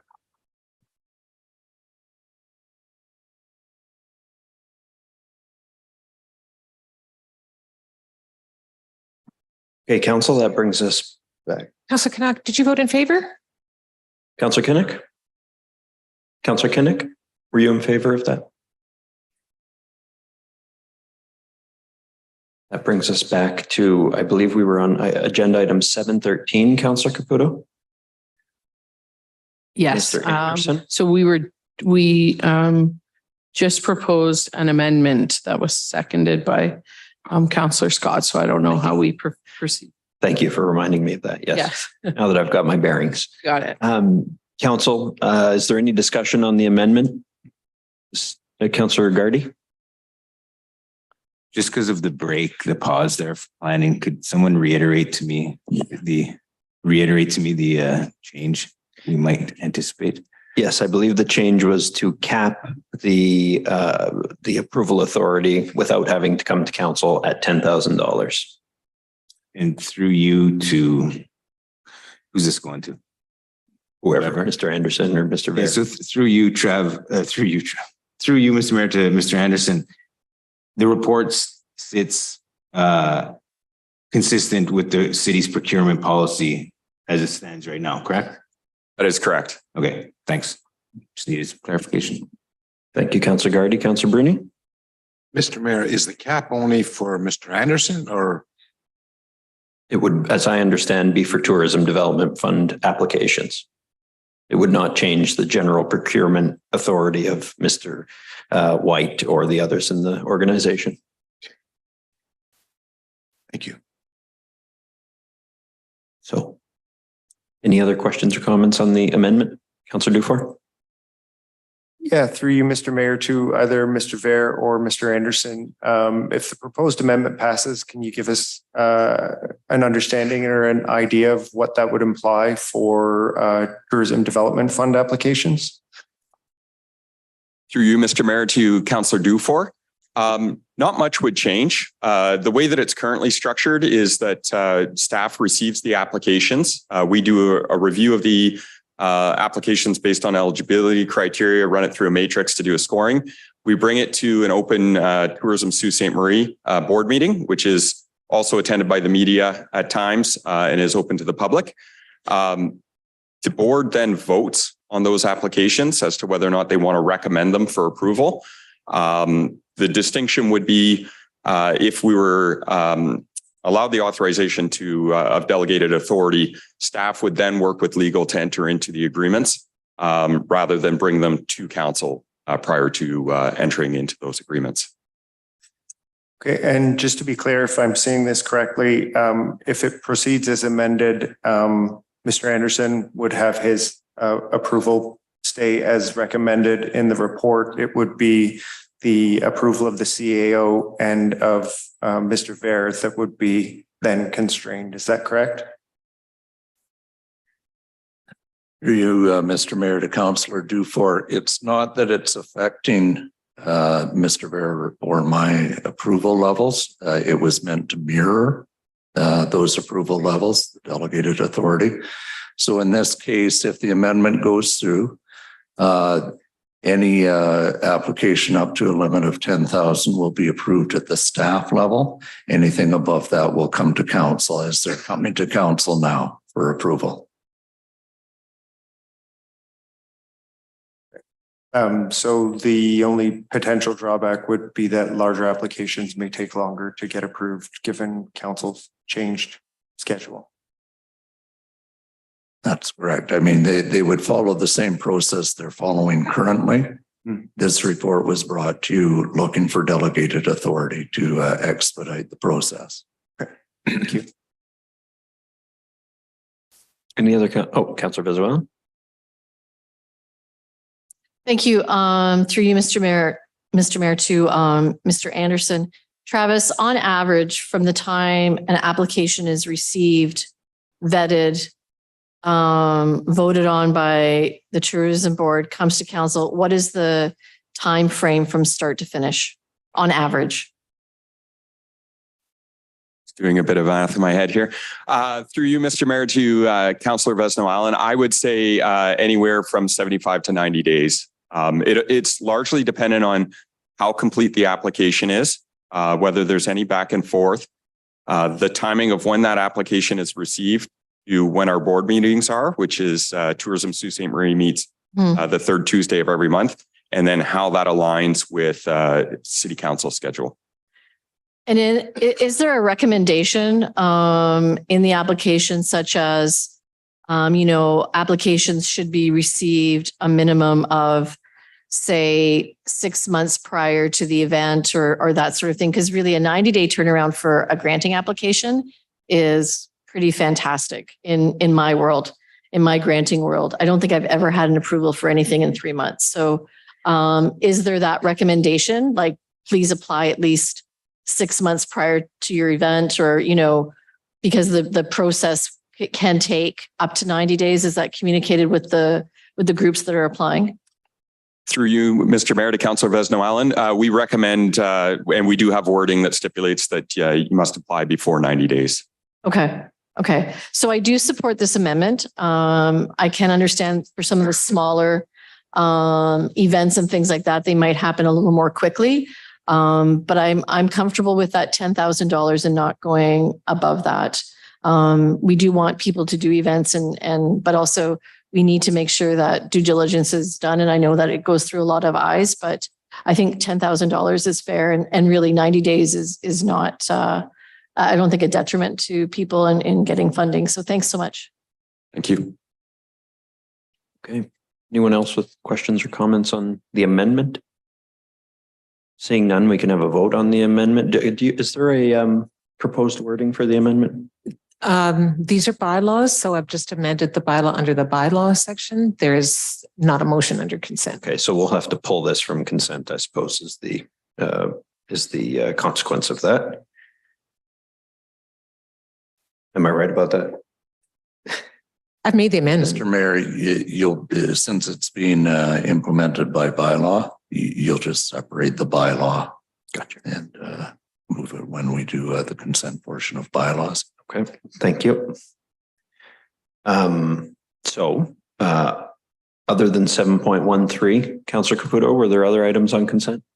Go ahead. Thank you, Mr. Mayor. My last one is 7.15, Snowden Park. I was very happy to see that we came to an agreement on this, that the children of Shingwak and the Snowden family were able to come to a friendly agreement. I just kind of want to say here in open council, anytime someone is honored by being named, what an incredible honor. I hope that one day someone thinks I've done something so great to have something named after me. But I do think that we need to recognize that doesn't stand forever. So sometimes these things will change. I love that Every Child Matters park or memorial, sorry, is going to be present. And the vision that I saw from the report, it sounds wonderful. And I think that there is a real chance for this to expand. And so in the future, if it were to come back to us to be renaming something for a purpose like this, I think that I would definitely be in favor, in no way disrespecting the Snowden family or any family. I just think at a certain point, sometimes, the world changes and we'd like to honor different things and different people. But I'm very happy to have seen this come together the way that it has. And I can't wait to see it come to fruition. Thank you. Thank you, Councillor Caputo. Anyone else on 715?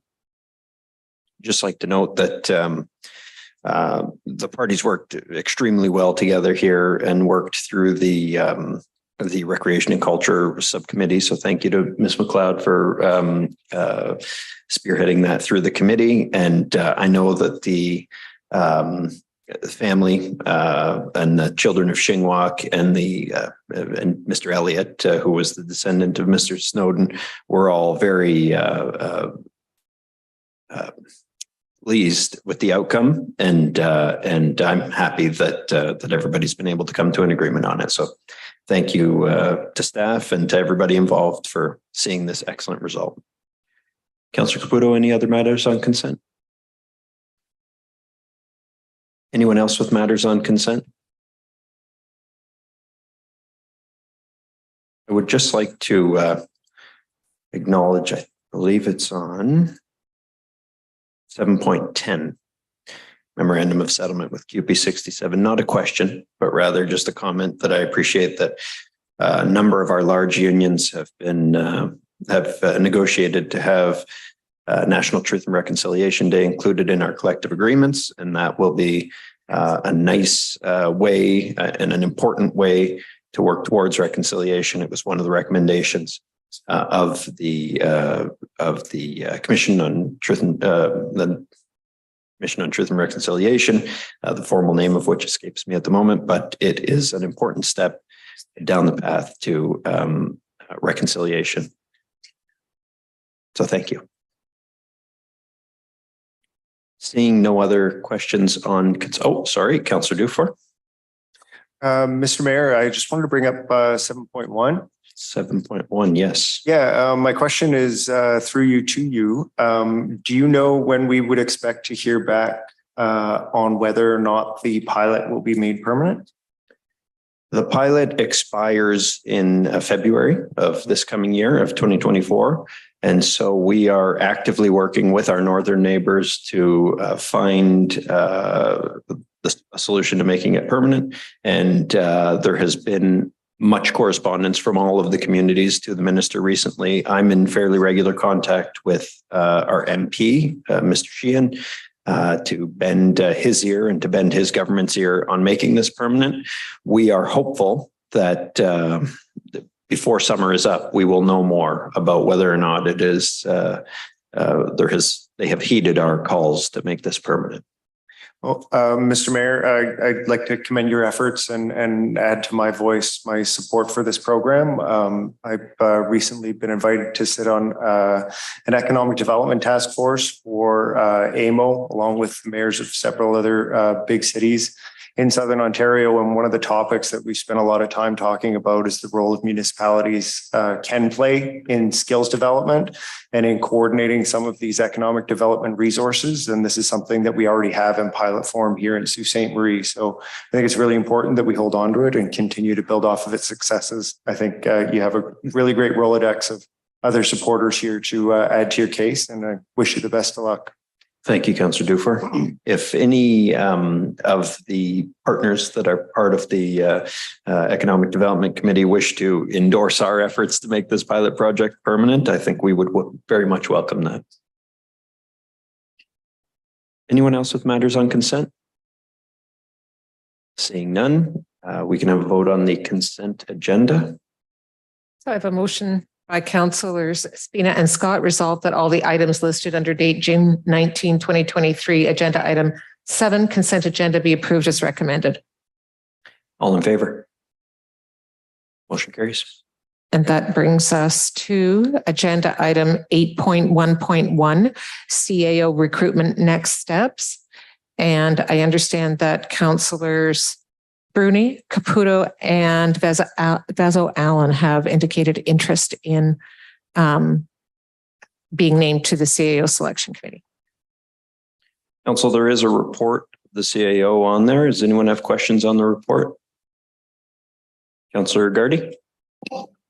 Not so much question about the report, but I was hoping that that the report could be highlighted just from a high level, just for the public. It's an important process, as we all know here at Sault Ste. Marie. So I would hope that staff could give a précis of it. Thanks. Thank you. Mr. CAO. Through you, Mr. Mayor, to Councillor Gardy and the rest of council. The process that's laid out in the report is a somewhat long-standing process. It's the same process that's been used to select a CAO in the last two CAO selection processes. Essentially, you'll be striking a committee tonight, which will consist of the mayor and 2 councillors.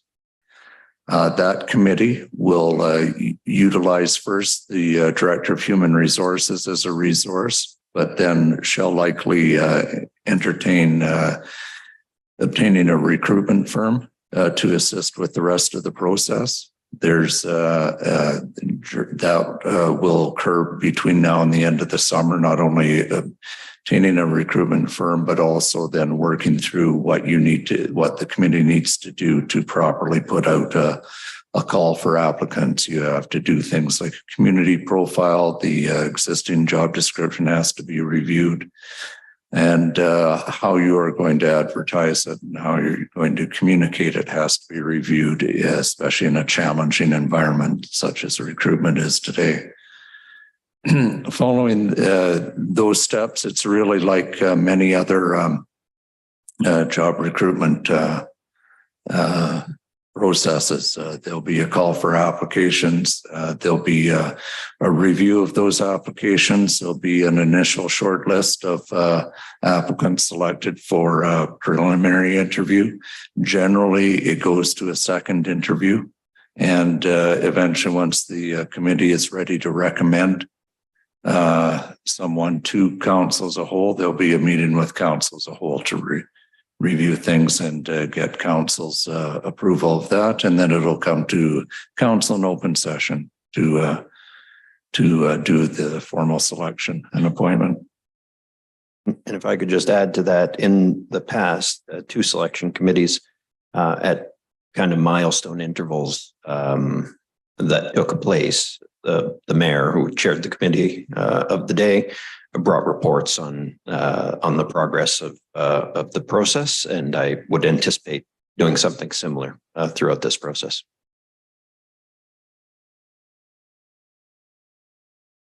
Council, any other questions on the process or the report? Okay, seeing none, since we have multiple names for 2 vacancies, we will do a simultaneous vote. So each of you have a pad of paper in front of you, and of the 3 members of council. So Bruni, Caputo, Vezo Allen, if you'd write out which 2 you would vote for, and if you'd please put your name on that piece of paper as well, I'll come around and get them.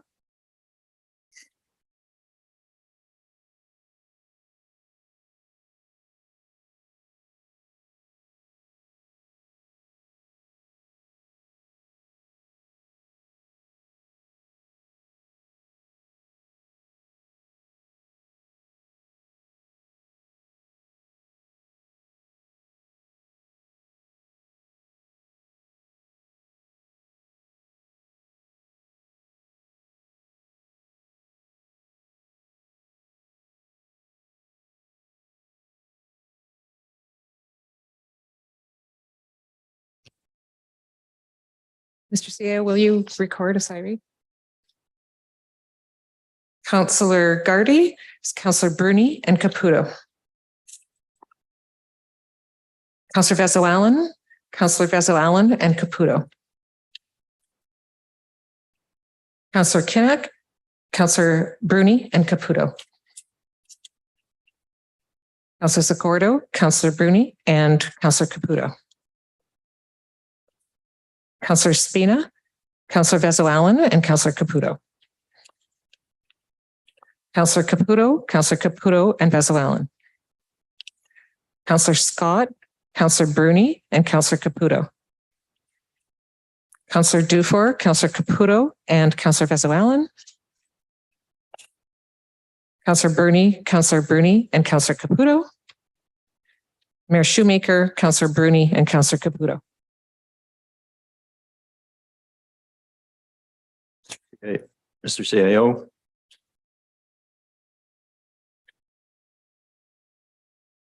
Mr. Mayor, members of council, Councillor Caputo received 10 votes. Councillor Bruni received 6 votes and Councillor Vezo-Allen received 4 votes. Both the 10 votes and 6 votes represent a majority, so it will be those added to the resolution that the clerk will read now and be approved by council. Thank you, Mr. CAO. Second that.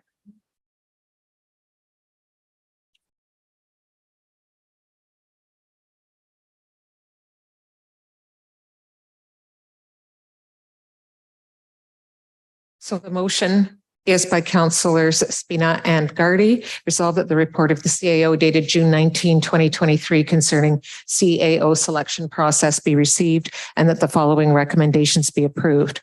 1, that the revised policy recruitment and selection of senior staff be approved. 2, that council authorize the filling of the upcoming vacancy of the chief administrative officer. And 3, that Mayor Shoemaker and Councillors Bruni and Caputo be appointed to the CAO selection committee. And I'm just opening that for a vote. Council all in favor? Motion carries.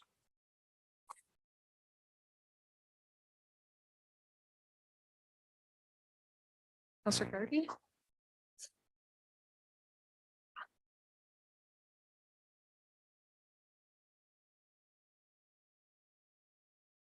And then that will bring us to another appointment. 8.8.1, the Police Services Board appointment. And both Councillors Spina and Hollingsworth have indicated an interest in serving on that committee. Council, given that there is multiple applicants for one position, we will do the same process for this.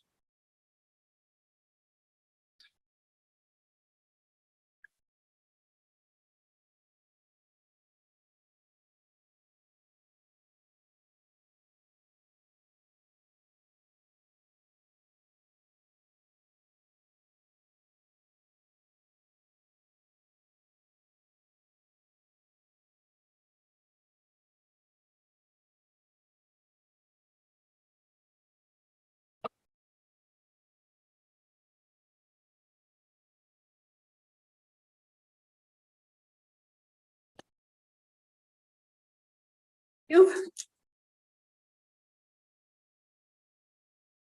Councillor Gardy, Councillor Spina, Councillor Vezo-Allen, Councillor Spina, Councillor Kinnock, Hollingsworth, Councillor Zacordo, Hollingsworth, Councillor Spina, Councillor Spina, Councillor Caputo, Councillor Spina, Councillor Scott, Councillor Spina, Councillor Dufour, Councillor Spina, Councillor Bruni, Councillor Hollingsworth, Mayor Shoemaker, Councillor Spina. Mr. CAO. Mayor, members of council, the results are Councillor Spina, 7 votes, Councillor Hollingsworth, 3 votes. Councillor Spina's name will be added to the resolution. So I have a motion by Councillors Vezo-Allen and Scott. Resolve that Councillor Spina be appointed to the Police Services Board from June 19, 2023 to December 31, 2024. Sorry. I'm just waiting for Councillor Dufour. All in favor? Motion.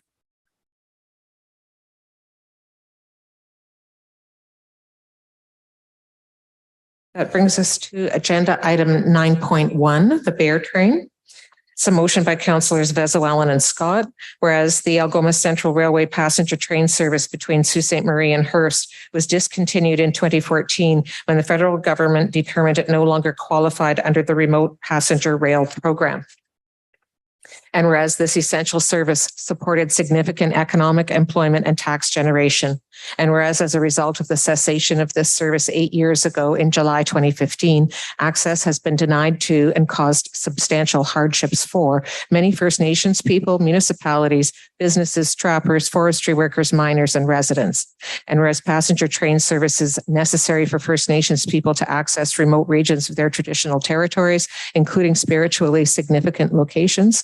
And whereas Missinaba Cree First Nation, under the leadership of Chief Jason Gauthier, has worked diligently to ensure the passenger train service known as the Bear Train along the ACR line will be reinstated. And this will demonstrate efforts towards reconciliation and provide employment and economic opportunities for Indigenous people and others. And whereas Masquat Transportation Association, Inc., provincial corporation initiated by Missinaba Cree First Nation, has prepared a comprehensive business case to take to funders, which will soon be updated with current financial data. And whereas 75% of properties in proximity to the rail line are inaccessible except by passenger train service, and the passenger train has been the only safe, legal, all-season, affordable access into the Algoma Wilderness Rail Corridor for over 108 years. And whereas a study completed in 2014 by BDO Canada concluded the Algoma passenger train is in the public interest in that it supported $38 to $48 million in annual economic impact, 170 to 220 jobs, 5.12 to 6.45 million in annual tax generation.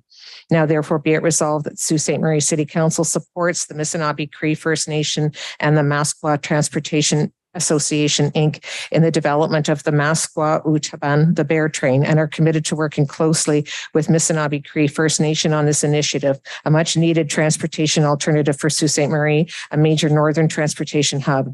Further, be it resolved that City Council recognizes that Sault Ste. Marie is missing out on significant tourism and related business opportunities without a passenger train service along the ACR line, and that major efforts will need to be made by all levels of government to bring back and enhance this major tourist attraction. Further, be it resolved that Sault Ste. Marie City Council will approach the governments of Canada and Ontario to request subsidization of the ongoing operation of the Masqua Utaban Bear Train. Further, be it resolved that Sault Ste. Marie City Council supports Masqua Transportation Association, Inc.'s request that both the federal and provincial governments formally recognize the passenger rail service and the rail access corridor it serves as a unique and valuable cultural, historic, recreational, environmental, and economic asset. And further, be it resolved that a copy of this resolution be distributed to Prime Minister Justin Trudeau, Minister of Transport Omar Algaba, Minister of Indigenous Services Patty Haidu, Premier Doug Ford, Minister of Transportation Caroline Mulroney, Minister of Indigenous Affairs Greg Rickford, MP Terry Sheehan, MP Carol Hughes, MPP Ross Romano, and MPP Michael Mantha. Thank you, Madam Clerk. And thank you to the members of CAPT who are here with us today, the Coalition for Algoma Passenger Trains, who have continued to press the government on this important issue over the last, what probably feels like way too long, but your work is appreciated. I'll pass it to Councillor Vezo if she's got any comments as the mover, and then Councillor Scott as the seconder. Thank you, Mr. Mayor, and I certainly want to recognize the CAPT folks that are here, which started in 2006. And it really is a testament that when you get a group of like-minded people together and working together, what you can do. So I also want to recognize Linda Savory Gordon. Linda is part of the Transport Action Ontario Board of Directors, and she was in Rail Caucus with Transport Action Canada in Ottawa on April the 27th. So Linda, you've been a tireless advocate for the train, and not just because of, tourist operators, which is really important, but it's also, giving folks opportunity to have safe year-round transportation, whether they're going to medical appointments, to go visit family, to connect with each other in communities. So thank you so much. All of you are volunteers. I want people to be very aware of that. This is your own time, your own sweat equity, and you've stayed committed since 2006. So I certainly hope we see this happen. I have very, very vague memories of when I was, I think, 4 or 5, and I took the train to Blind River from Sault Ste. Marie to see relatives. So that's always still such a memory for me doing that. And I really appreciate all of you and all that you're doing, because if it weren't for folks like you trying to create change and advocate for change, then things wouldn't happen. And the partnership, I think, is really key. So thank you so much for continuing to do the work that you do, because I know it has not been an easy road. It's been a long uphill battle. So thank you so much. Thank you, Councillor Vezo-Allen. Councillor Scott. Thank you, Mr. Mayor. What more can I say? Councillor Vezo-Allen knocked it out of the park. So thank you, everyone. Thank you, Councillor Scott. Anyone else from council with questions, comments on this resolution? Okay, seeing none, we will have a vote on the matter. I will just note before we do, previous council had made a similar type endorsement, continue to advocate for the continued subsidization of the rail line. And when I was contacted by Richard and Dorothy McNaughton, who are members of CAPT, I had suggested that this council provide its endorsement if it wished to, so that they could go to the federal government, the provincial government, with a renewed support of this current council. And so that's how, thanks to their efforts, how this came to us today. So I will call a vote on the matter. All in favor? Motion carries.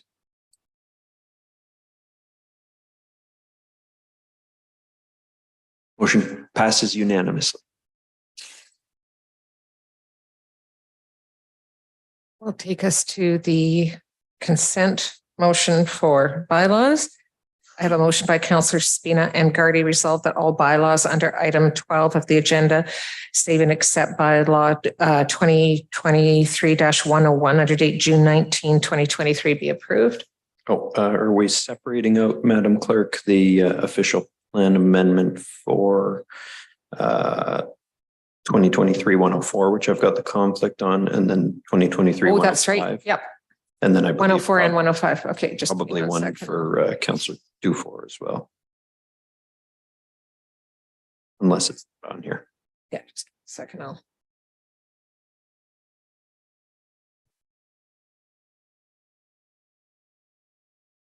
so that's save and accept 2023-101. Forgot the numbers already. 104 and 105. Thank you. Council, all in favor? Motion carries. Okay, so bylaw 2023-101.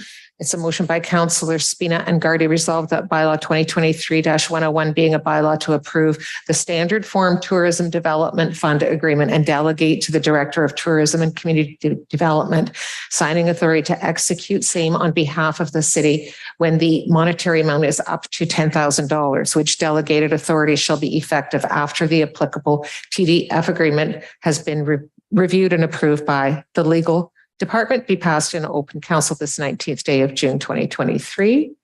Councillor Gardy wanted to speak on this. I'd like you to pull me as the seconder. Pull Councillor Gardy as the seconder. Can I have somebody else? Councillor Caputo? So this is council, the amendment proposed by Councillor Caputo to cap the delegated authority at 10,000 for TDF applications. All in favor of the amended approval? 5. All opposed? 5. That does not carry, which brings us back to the original motion. I'm Councillor Bruni. Were you opposed? Opposed? And Councillor Spina. He was in favor. So I have that 4 in favor and 6 opposed. No, it was 5 and 5 from my count. I've got Mayor Shoemaker opposed, Councillor Spina in favor, Councillor Dufour opposed, Councillor Vezoalen in favor, Councillor Caputo opposed, Councillor Zacordo in favor. It's Caputo was in favor. It was her amendment. Now I've got 5 and 5. There we go. So it's tied and defeated. Which brings us to the original bylaw, unamended, as it was on the council agenda, correct? That's correct. So that is a motion by councillors Spina and Gardy. Resolved that bylaw 2023-101 being a bylaw to approve the standard form tourism development fund agreement and delegate to the chief administrative officer signing authority to execute same on behalf of the city when the monetary amount to be contributed to the city is $30,000 or greater and up to the CAO's approval limit of $125,000, and further delegate to the chief administrative officer of community development and enterprise services signing authority to execute same on behalf of the city when the monetary amount to be contributed by the city is up to $30,000, and further delegate to the director of tourism and community development signing authority to execute same on behalf of the city when the monetary amount is up to $10,000, all of which delegated authority shall be effective after the applicable TDF agreement has been reviewed and approved by the legal department, be passed in open council this 19th day of June 2023. All in favor? I'm going to have to do this one manually. Okay. I think we are going to end up at 5 and 5 in any event. Mayor So, Shoemaker. can we hold hands up for in favor? Okay. In favor of the staff recommendation. Okay. Councillor Bruni, Councillor Dufour, Councillor Kinnick, and Councillor Garrity. And myself. And opposed? Councillor Scott, Councillor Caputo, Councillor Spina, Councillor Zagordo, and Councillor Vezoalen.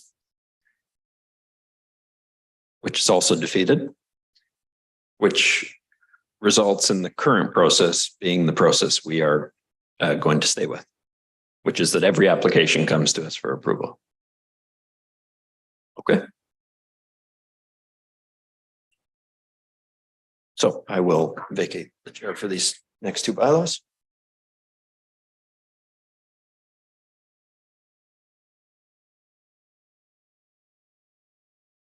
So I have a motion by councillors. This one is with respect to the care community application. Resolved that bylaw 2023-104 being a bylaw to adopt amendment number 247 to the official plan for the city of Sault Ste. Marie Care Community Corporation, 352, 360 Northern Avenue East and 31 Old Garden River Road be passed in open council this 19th day of June 2023. All in favor?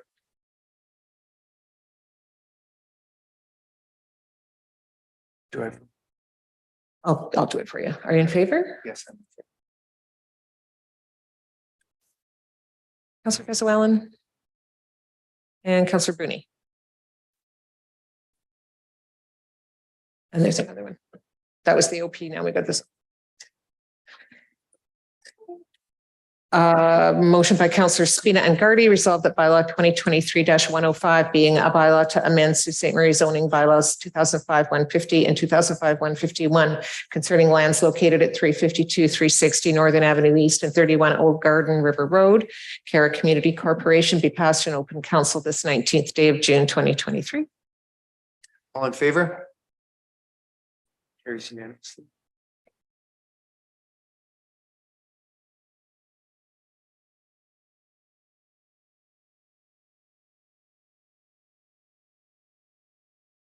And that will bring us to the closed session motion.